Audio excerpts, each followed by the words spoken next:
Yeah, hi everybody, Peter here from Prado Places Oz. Had the Prado now just over 3.5 months. I thought it'd be a good time to give you a bit of an update, my review of the Prado 3 months into ownership. So during that 3 months I've done about 11,500 Ks, mostly highway cruising and touring. So let's have a look at the Prado exterior and talk to you about some of the really good things I like about the Prado. So firstly, you got this very chunky, aggressive grille. The radiator is, I don't know whether you can see it, but it's actually set well back behind that grille. So the benefits of that, if you do have a minor accident or anything, you're not going to damage the radiator. The other thing I like is it's got these LED headlights and LED driving lights as well. So let's just have a look at the new turbo diesel engine in here. This is now running 150 kilowatts and 500 newton meters of torque.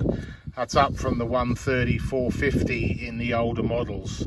A lot of this extra power is actually because this car's got a slightly bigger turbo and a higher injection pressure. They've also strengthened up the cylinder block, revised the head and the pistons and the cooling system. So the engine's had a fairly significant upgrade, I would say, over the older model. So let's have a look at the wheels on the Prado. This is a GXL model. This has got 17-inch alloys and it's shod with Dunlop Grand Trek 80/20 tyres. It's got quite probably a road type tyre more than an off-road tyre. The other thing I like is the suspension, which you can see up there, is quite softly sprung. It's got an extremely long travel. So what that means in terms of ride and handling is it handles actually quite well for a big car, but also the ride is very compliant and very comfortable with the softly sprung suspension. So when you're on the highway, it's quite an enjoyable drive. Now, although the Prado GXL is not equipped with all the fancy electronics of some of the higher spec models, you do have these really large wing mirrors. Visibility is extremely good for overtaking. If you set these outwards, you've really got no problem seeing down the side of the car. And the high driving position also gives you a really good view from the rear view mirror. One thing I have done on this car since I've had it is I've added a tint to these front windows. I didn't do this through the dealership. I actually did this through solar tint, and it's a significant cost saving on the price of getting a tint from a dealer. Now, my car is actually equipped with the spare wheel mounted at the back. Now, the benefit of that is that you get 150 litre fuel tank as opposed to the 87 litre fuel tank if you have the wheel mounted under the car. I would strongly recommend that you go for the rear wheel mount. I think on the second-hand market, when you come to sell this, people want the bigger fuel tank because these cars are obviously, especially in Australia, used for doing outback touring, and the bigger fuel tank's really essential. So one thing I've also added is an aftermarket tow bar. I didn't actually go with the Toyota tow bar. I went with a Heyman Reese. Certainly in Australia there's a significant saving of something like 900 Australian dollars by doing the Heyman Reese tow bar over the Toyota one. And the other thing is the Heyman Reese, they don't have to cut into the trim like they do with the Toyota tow bar. So this is a 7-seater GXL. I've got the rear seats down. You can see I've bought this cargo mat just to protect the carpeting in the back. Got significant storage space in the back, even with the second row of seats up. Not so good if you do use the third row of seats. GXL also comes equipped with a cargo blind. Very handy, obviously, depends on where you live, but certainly if you live in the city, good idea to have a cargo blind.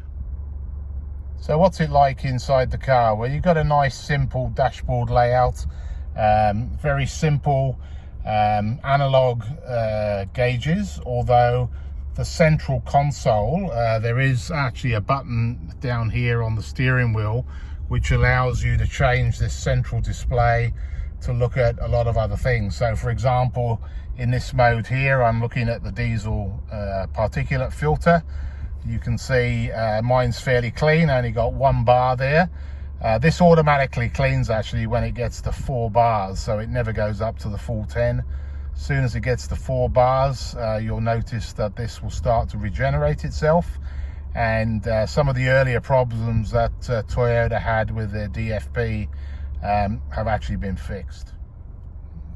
Some people obviously like a digital speedo.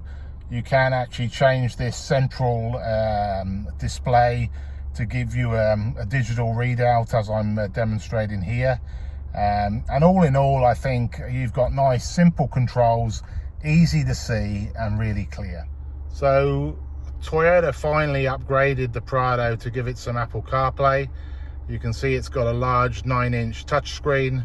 I do find the Toyota maps are really good. Below the maps, you've got the simple large button controls, very easy to use. And one thing I like about this car is it doesn't have lots of fancy electronics, stuff that just goes wrong. You don't really need them. It has everything in this car that you really need. So the air conditioning is extremely good. You've also got 3-zone air conditioning. So you can see here you've got dual zone in the front for the driver and the passenger, and actually you've got a rear zone air conditioner for the second row of seats as well.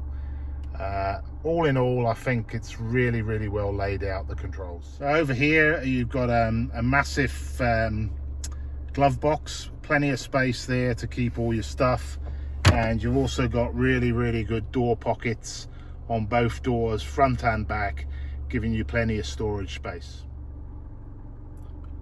So in terms of controls for the 4-wheel drive, you can see you've got a switch here for the 4 high, 4 low. You've got center and rear diff locks here, hill control assist, and it's all really accessible from the driver's position. Simple gear shift lever here, plenty of drink storage. The one thing I would say that Toyota haven't done very well is around the USB sockets. I've installed a 12-volt extender here, as you can see just down here, but there's only this one USB socket, which is really so you can plug your phone in for the Apple CarPlay. And you can see I've got this cable here for my phone. It sits in that pocket there, and that actually connects my phone to the Apple CarPlay. But I think the one thing this car needs is to have significantly more USB sockets so you can charge other devices on the run. In terms of the rear seats, you've got plenty of space, nice wide rear seats. As I said, the second row of seats got its own air conditioning supply, and this is controlled by a control unit in front of the seats. I'll show you in a minute. So this is actually the control unit for the second row of seats. You can see it sits between the 2 middle seats and gives rear seat passengers independent control over their air conditioning, which is a great feature. Just thought I'd give an update on the fuel economy. I've had quite a few questions asked on different videos I've put on the YouTube channel. So I thought I'd talk a little bit about the highway fuel economy. So currently I'm cruising on the Barton Highway. Since I refueled the car yesterday, it's been averaging 8.5 litres. Now, I travelled between Sydney and Canberra, just outside Canberra now on the Barton Highway, and it's averaging, actually it's just changed to 8.4. So it's slightly higher than what Toyota say. I've done about 350 Ks, I guess, and if you have a look at the display on the dashboard here, you can see I've still got range for 1295 Ks, and you can see the 8.4 litres fuel economy. In the 3 months I've actually had the car, I've done about 11,000 Ks. So the other thing I like about highway driving in the Prado is the cabin noise is really very quiet. This diesel engine, it revs at about 1500 revs while it's cruising at 100. So it makes for a quiet cabin, and I think the Toyota Prado is really well soundproofed. All in all, I think it's a great highway cruising car. So how would I sum up the Prado GXL? So 3.5 months of ownership, 11,500, mostly touring, highway, motorway Ks. I would rate the car very highly. I've just had it serviced, actually. Had a 10,000 K service. It cost 260 Australian dollars. It's probably reasonable in this day and age, but in reality, it's just an oil and a filter change and a safety check. They did actually rotate the tires as well. So is that worth $260? I guess in today's modern world, it probably is. It's certainly cheaper than other cars I've had serviced, especially European cars I've owned in the past. I rate the car very highly. As I say, most of my mileage is highway driving. The car's extremely comfy, extremely quiet.